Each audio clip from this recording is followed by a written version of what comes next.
Hello and welcome to another episode of Tai'Shar Manethrin, a Wheel of Time podcast. I'm Will. I'm Sam. Today we are doing our usual off-topic / mailbag. Normally we would also use this time to do kind of a show update.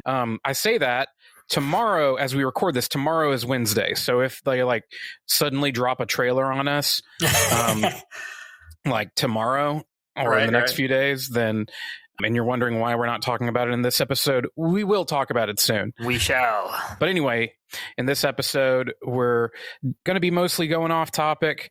I think I've got one email, somebody or maybe somebody filled out our contact form. Cool. Okay. Anyway, before we start, I do want to remind you that we always appreciate it if you would be willing to donate to us. You can go to our website, tsmpodcast.com, click on the yellow donate button there at the top, and you can select recurring, or the remind me is kind of the one-time gift. So if you just select, remind me and do like an annual gift or whatever, then it won't withdraw next time. It'll just send you an email and be like, hey, do you want to do that again? And you can be like, no, I don't want to. It was a one-time thing. So, but if you don't want to donate, that's fine. We're glad you're here. So anyway, Sam, I understand you have a few notes to kick us off with. Oh, I have some musings, some meanderings, if you will. Actually, I initially written up a bunch of book recommendations. Lately, I have not had a ton of time to read. I've been on the road a lot. So I'm gonna go further off topic here for a minute. Okay. I work for a delivery company. You see the signs at Crystals and McDonald's like, please come work for us. Well, turns out making deliveries has the same problem. We're like short people. So even though I work in IT, I've been out making deliveries. I've been out delivering packages. Oh, wow. And so I've been listening to a lot of podcasts. Actually, my child, my 5-year-old, one day was asking me what I did for a living, and I told him, and he's like, so you're a coworker? I'm like, no, dude, I'm a hacker. And then the other day I was talking to him about what I'm doing. He said, oh, Daddy, so hackers deliver packages? Anyway, so I've been out making deliveries, and as a result, I've had a lot of time to listen to podcasts, and I listen to ours. I'll go ahead and admit it. That's one of the things, doesn't take a lot of time, but I always listen to our latest, and occasionally my wife will get in the car and be like, hey, you're listening to yourself. Like, yes. I do that. No, not everyone would. But it's the only way to improve, really. It is, yeah. It's like at first it felt a little weird, but it's like, no, I want to hear if I'm talking too loudly or early on clinking an ice cup or right, whatever. I just want to know if you can, tell how bad I smell over podcasts. So that's what I'm listening for. Technology has only progressed so far. It's true, but I think we'll get there. So yeah, I just kind of wanted to talk about favorite podcasts. I think you and I have maybe talked offline about this a little bit. Sure. Lately, I've been, and I'll just throw one or two out there and then feel free to do the same. Sure. I've really been digging one called Darknet Diaries. Right. Well, you sent me over. Oh, I did. That's right. Yeah. Okay. Yeah. The Xbox Underground. Yeah. I listened to both. Both of them. Yeah. Cool. Okay. Good. Well, that's good. Yeah. Just to our listeners out there, if you haven't heard, it is a sort of pseudo technology focused podcast, but focused on the dark side of the internet. The guy kind of has a bit of a melodramatic flair, but also some really cool stuff. And this particular, the episode that Will references, is about a bunch of dudes who play video games who are also kind of hackers who hack into Epic, EA, Microsoft, just to get unreleased copies of video games. They're not trying to steal anybody's identity. They don't care about credit card numbers for the most part. I mean, later they get into that some, but at the beginning, most of them are just oh, dude, we got an unreleased copy of Gears of War 3. Yeah. That was kind of the funny thing to me about it is even at the point where some of them started kind of making money off of it later, right. They weren't really stealing it. They were they were just using their means to they had gotten in and just took the files and compiled it, and they had a developer kit version of an Xbox 360 that could run all this stuff. And apparently that device, there was this whole they called it PartnersNet, this whole developer centric, almost like Xbox Live now, but you could just get whatever game for free. You could get unreleased copies of all the betas, and so they had access to this this thing that was designed for developers. But then they were able to just get on there and kind of do whatever they wanted. pretty cool, pretty interesting. Yeah. I'm glad you listened to it. Oh yeah. That was. It was just funny to hear the kind of the progression of, like, it started with a guy who stumbled across this e-recycling center that ended up getting all the dev kits, that then all you apparently had to do is just like turn them on and they had access to this partners net.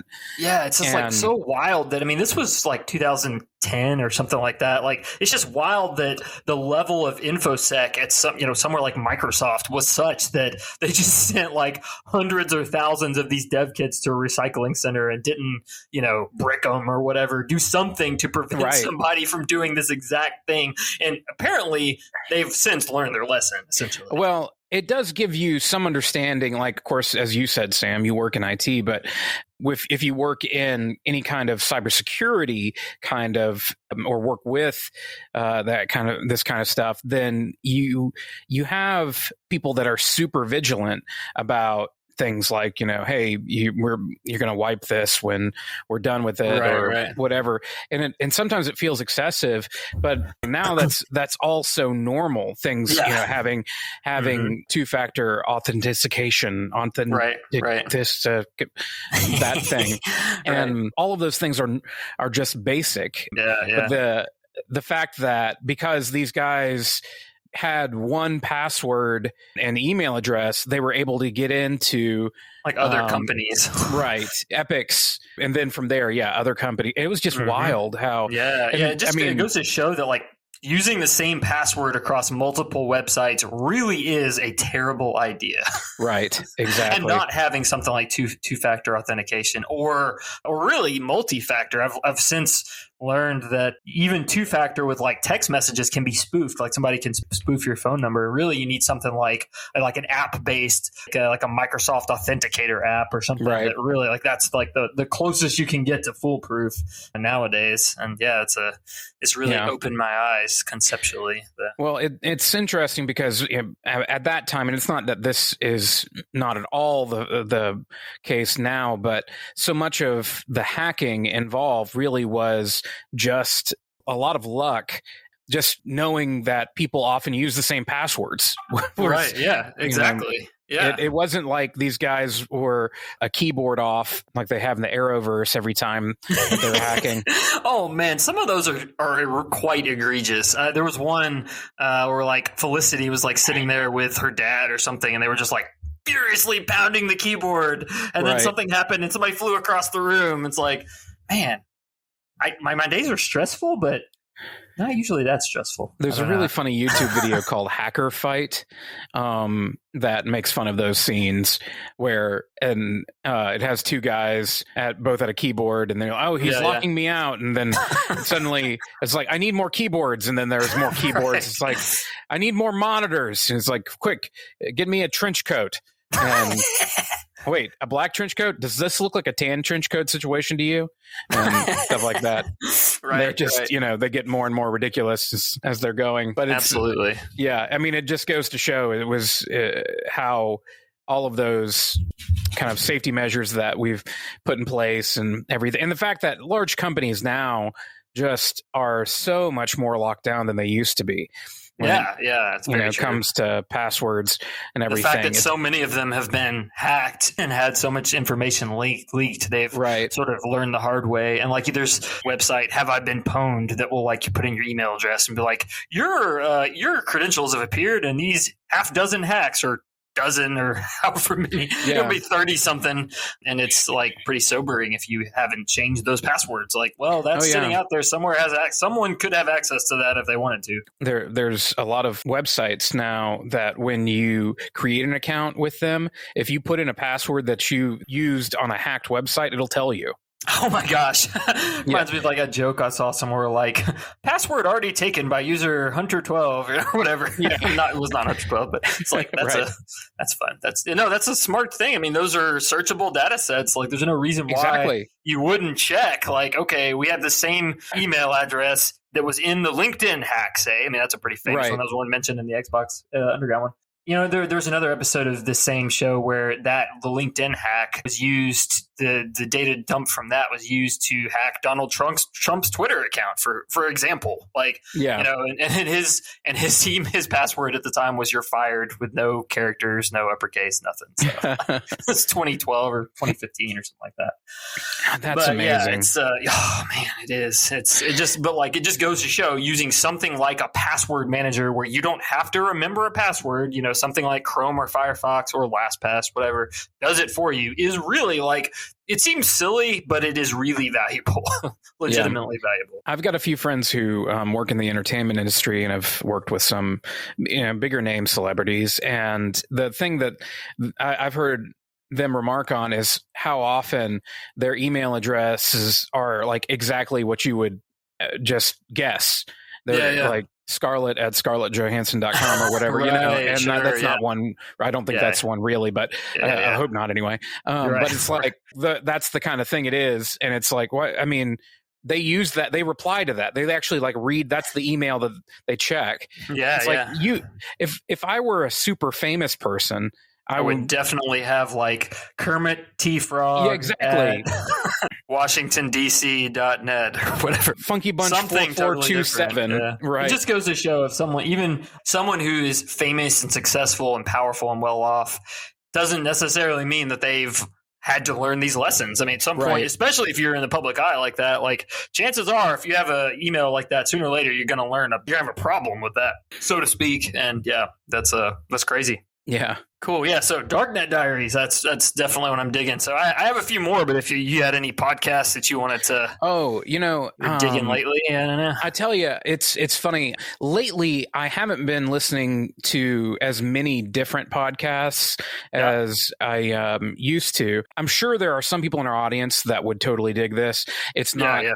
It's not the complete circle that, or as close to a complete circle that the Venn diagram of Darknet Diaries or something like that I think would be. It's called Off Book. It's the improvised musical podcast.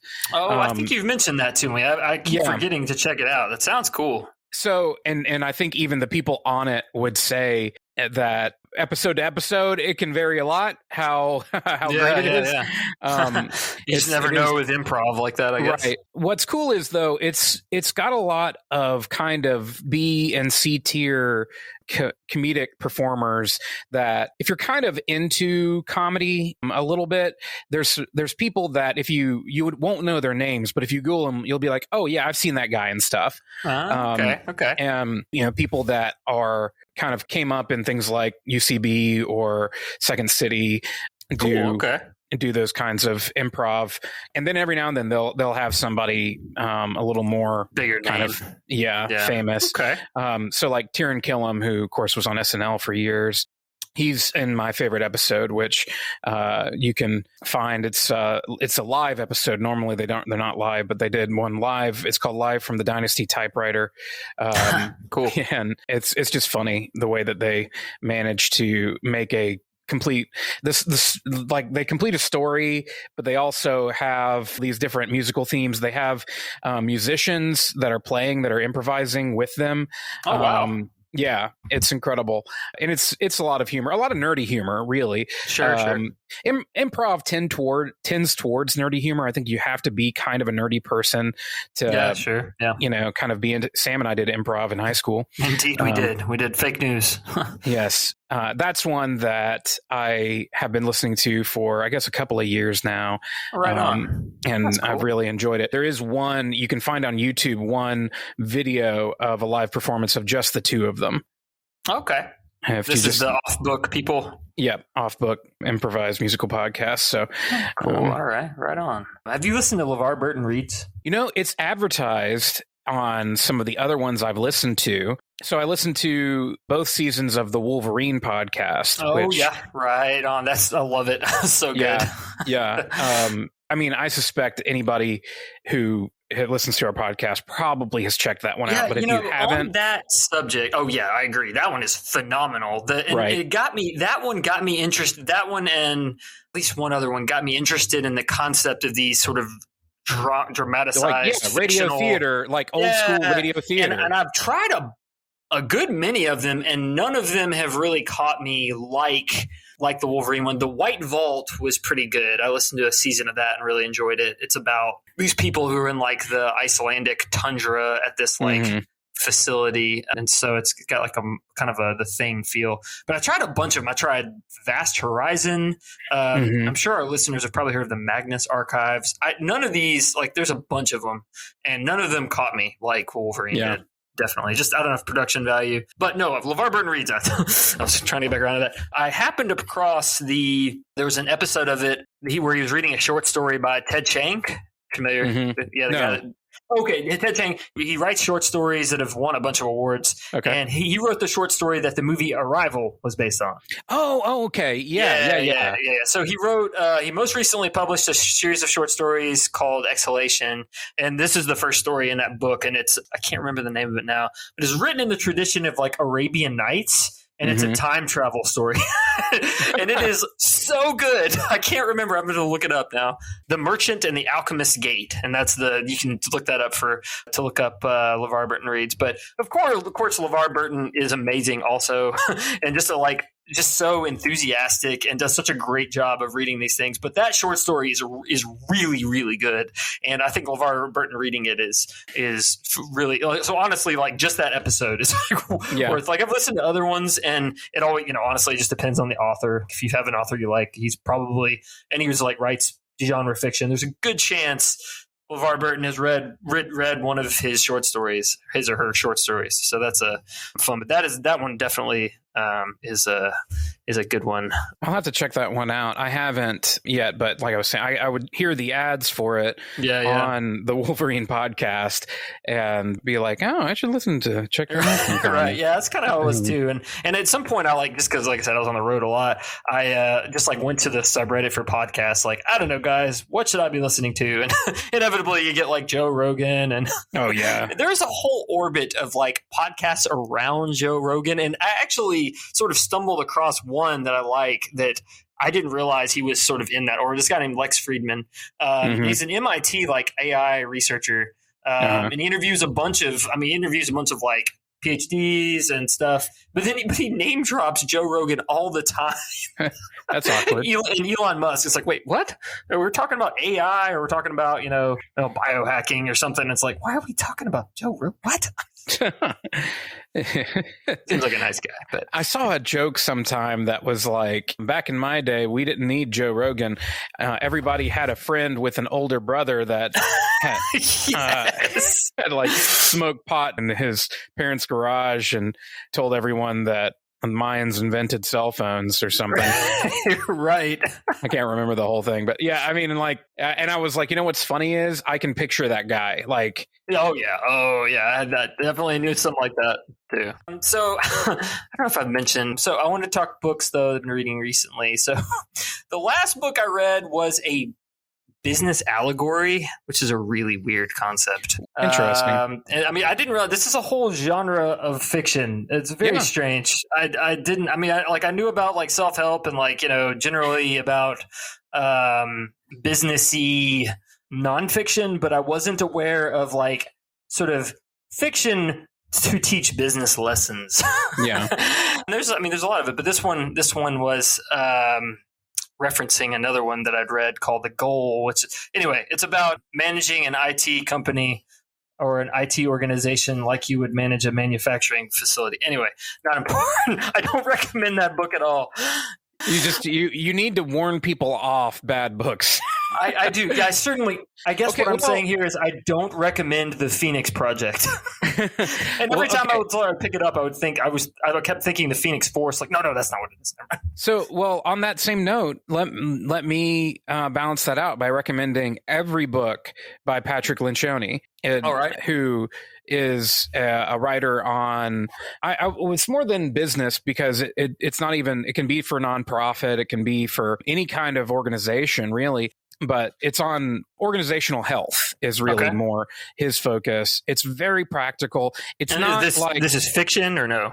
Okay, so he has a couple of different styles. So he has a few that he calls leadership fables that are like fiction books. Yeah, see that I really think after reading this, I would prefer to just read his thoughts on like leadership in essay form, rather than like having a narrative with a main character who goes through trials and tribulations and comes out the other side having learned a valuable lesson about IT management.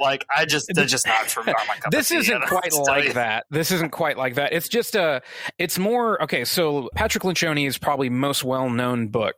It might be his best book. It's actually not my favorite of his. It's great, and I recommend it to everybody, but it's Five Dysfunctions of a Team. It's told in the story of a small company who has just had a change in leadership. The CEO has just been replaced, and it's the leadership team, like all the C-level team, on a retreat planning out what they're going to be doing. And so it's the new leader kind of like talking them through these five dysfunctions of a team. And then they're kind of all debating and reacting, some of them more negatively than others, to the five dysfunctions. So it's not like, I mean, there's a little bit of a plot to it, but it's, it's, to me, it's like midway between true fiction and just reading the essays, as you say.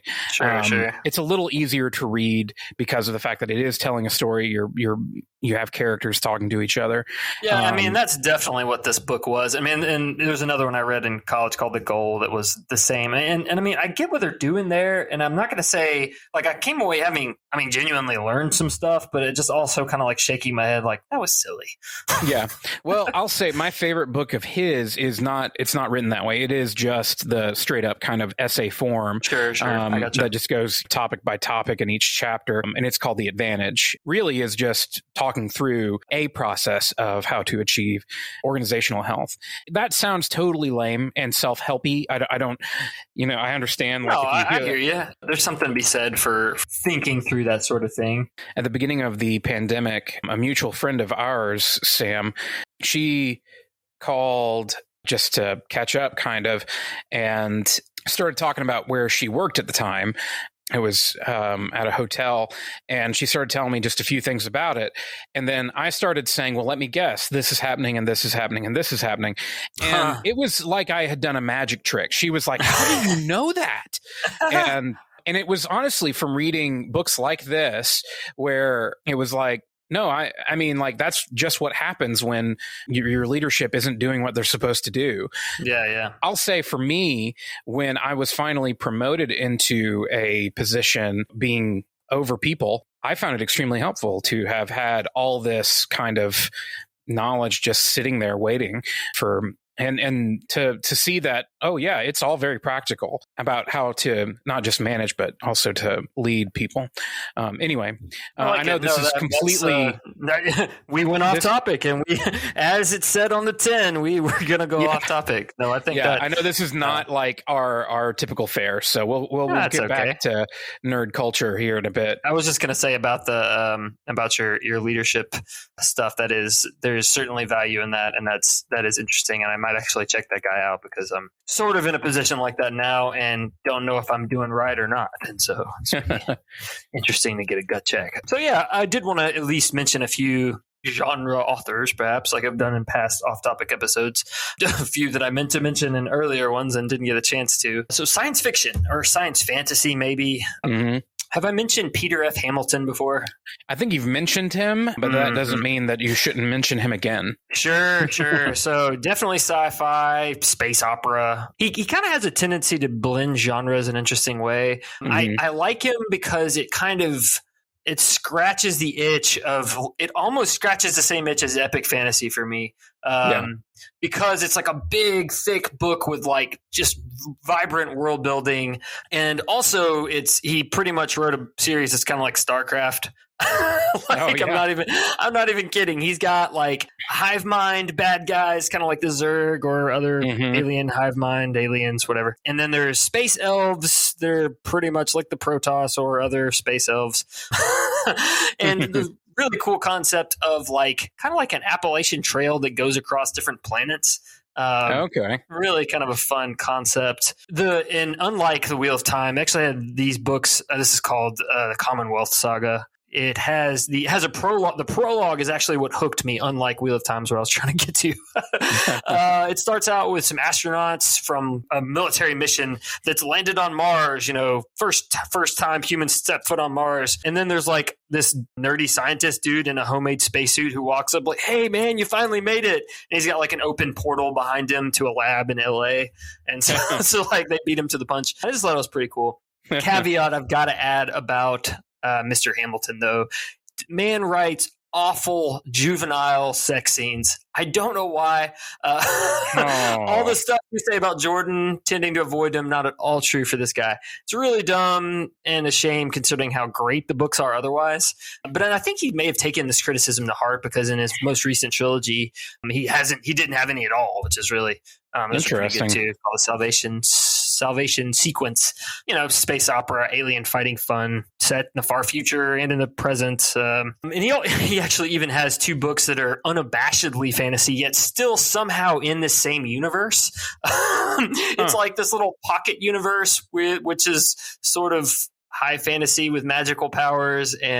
But if you didn't know, you didn't have the context of the earlier books, you would really think that they were just fantasy. I mean, straight up. And it's like, I don't know why he felt the need to ground them in this sci-fi universe, other than the fact that this character that one of the kind of MacGuffin characters is always in it, kind of goes from the sci-fi place to this is a fantasy place and is in it. Yeah. And so that's probably the reason. He also wrote a standalone novel called The Great North Road that's a bit of a police procedural mixed with like a monster murder mystery, which is pretty fun. So this one's totally off, like completely different from sci-fi or fantasy. It's a book called The Gone World by Tom Swierterlich. I don't know how to pronounce his name, but it is a time travel body horror kind of procedural with a heavy dose of quantum physics, metaphysics, whatever you want to call it, like theory of time travel and some Lovecraft thrown in for good measure. Man, talk about a book that sticks with you. Definitely recommend that guy. Something that I may have mentioned before on another off-topic episode, or I don't know, where that I just want to make a plug for is, first of all, support your local library. Whenever you can. I know you guys, if you're listening to this, then you like books. So, or at least Wheel of Time books. So they've been struggling through the pandemic because a lot of cities have either closed branches or downsized staff or whatever. So as soon as your library opens back up, go visit them and get some books, because that will help your local library. Your local politicians will see that people are visiting and they'll continue to put money into it. One of the things with that, though, is if you're like me and you prefer audiobooks, if whenever you can find them, and a lot of libraries don't carry many of them anymore, you can usually find some. It's just a limited. Yeah, sure. Just like some CDs. Right. If you drive a car or you have a CD player, then maybe you can still that's fine. That's use true. those. But a lot of library systems now have subscribed to some kind of digital platform. Ours, the one that we're subscribed to in my area, is called Hoopla. Yeah, mine has Overdrive, which is like the other big one. Yeah, they used to have Overdrive. There's an app associated with them, and you can, just like as a part of your library, you can check out ebooks, audiobooks, and actually some video. Listen to them on your phone. And so I've found that like a lot of times, and maybe people are starting to realize this, but like there will be a lot of holds. I mean, so the way it works for like an ebook or an audiobook is, I mean, it's just like the library. It's not like anybody can get it. You do have to like check it out. You have it for X number of days. If somebody else has it, you can't get it. And I found a lot of times there will be like a bunch of holds on a book I want. So I'll just have a bunch of as many holds as I can. And then like, just like at the library, kind of end up with a pipeline of stuff. And for Overdrive, it will both have, you can like read the audiobook or read the ebook on the Libby app, or you can get, a lot of times they'll have the Kindle. So like it'll say, read with Kindle, and it'll like open in Amazon's website, and it'll be like, check out library book. And then after 21 days or whatever, it just won't work anymore. It's just like, well, sorry, you're gonna have to check it out again. But I do that too all the time. I mean, I almost never buy books anymore. Almost exclusively do ebooks or audiobooks, or like I actually have I have a physical book from the library for once. So I definitely am with you. I think it's a great way to go. Yeah, I mean, along with that, I want to mention graphic audio, which, again, a lot of our listeners may know about. But if you don't, it was they published a lot of stuff kind of right before the internet became the main place you bought stuff. And so it's funny to listen to them now, because at the end, they will play an ad where they're like, and look for graphic audio at every truck stop. And, and it's like, right. So graphic audio, it's basically an audiobook, but it's a full cast presentation with a score and sound effects. Their little tagline is "a movie in your mind," and it really does kind of have that effect of feel like you're experiencing something closer to a movie than just a person reading just the text straight off the page. But you can usually find a few of those on Hoopla, at least. I listened to all 3 parts of Brandon Sanderson's Elantris, which was his first published book. Yep. Yeah. And not his best by any means, but I will say this: if you're going to listen to it, this is the way to listen to it, because it's got a full cast and makes it a lot of fun. Yeah, that sounds great. Love that. Good idea. Yeah. Good stuff. I definitely can't say enough good things about ebooks, audiobooks. I can't say I've done the graphic audiobook, but and there's even a few graphic audios of like graphic novels where they have adapted a graphic novel for audiobook. As crazy as that sounds. Yeah, really. And there's a few like that too. So anyway, but yeah. All right. So we'll take a look in our mailbag. Just got one email that I want to cover. I think it's just one. Hold on. Oh, okay. Yeah, I've got two. The first one is from Nathan. He says, "Hi guys, just binged through your episodes while doing my own Watt reread in prep for the show. I tried some other Watt podcasts, and yours is by far the best, with the Sports Center booth combination of recapper with color commentator." Nice. He actually also set up a donation, so thank you so much, Nathan. Oh, man. And by the way, I feel like I should pause here and say a huge thank you to everybody who has already donated. Heck yeah. And it hasn't been a ton. We're that much closer to breaking even on this thing. Thank you guys. Really do appreciate it. But anyway, he says, in regards to the off-topic episode you just had about fantasy series and YA or not, he says, I will pick up a YA type book occasionally. I enjoy the entire Red Rising series. Oh, yeah. I think I mentioned that one as one I couldn't get into. Some of my favorite recent series can be quick reads and have young, talented protagonist tropes. I highly recommend the Name of the Wind books by Patrick Rothfuss. Oh, yeah. Good choice. I don't know is he saying those are YA or no? I don't know if I don't think he so. is. He probably was just talking about fantasy. Have you read those? Have you read the 2 that are out? I haven't read the. They're really the first one is really good. But there is very much a Marty Stew thing going on there to the point where people have almost like postulated. So it's like, and this doesn't give anything away. It's like this guy's a bartender and he's like telling stories about his life, basically. But people have postulated almost that maybe he's an unreliable narrator a little bit, and he's just kind of making some stuff up, which I don't know if Patrick Rothfuss, the writer, is that clever or not. But it does. The idea does make me enjoy the books more, although he only has 2 out. I mean, dude is pulling a George R. R. Martin hardcore. Has not finished the 3rd. We don't know when he will. And it's been, I don't know how many years since the 2nd one came out. And it's like, come on, man. I mean, not cool. But I agree. Those are good books. I'll have to check those out. He also mentions the Broken Empire, Red Queen's War, Book of the Ancestor books by Mark Lawrence. I don't know if I've Yeah, The name is familiar, but I don't think I've read those. I definitely haven't even heard of them. So, but Sam is much more well read than I am, and I have much more free time to watch television than Sam does.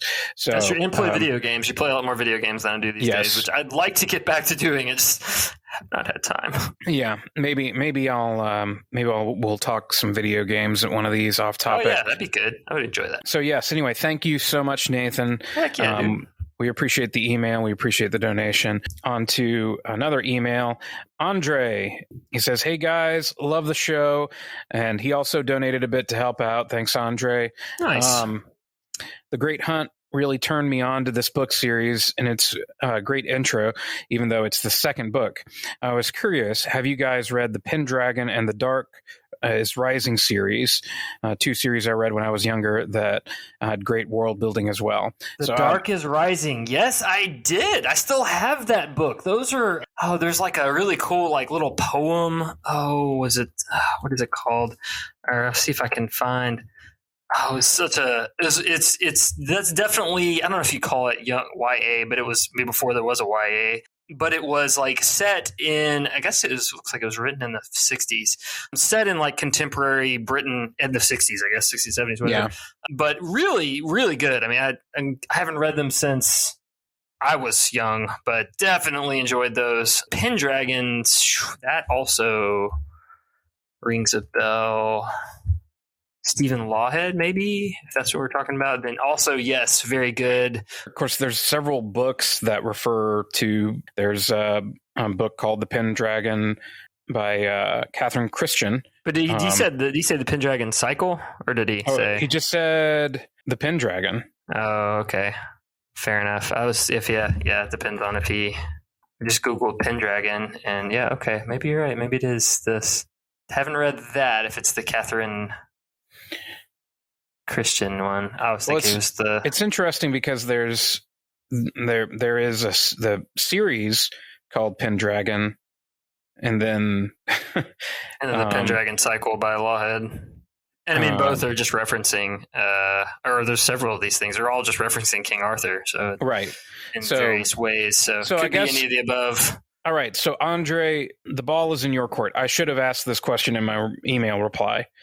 What Pendragon are you referring to? Give us an author, right. Yeah. And we'll be able to better answer your question next time around. I just on the subject of Stephen Lawhead, the one I assumed he was talking about, the dude wrote a bunch of like science fiction and I mean some like kind of gnarly looking stuff, and they sold all of it at the Christian bookstore, and some of it didn't look remotely like something you'd see in a Christian bookstore. Yeah. That reminds me, I don't think it was by Lawhead. It was another similar kind of like science fiction-y book, and it had like one of those like gray aliens with the giant eyes on the front.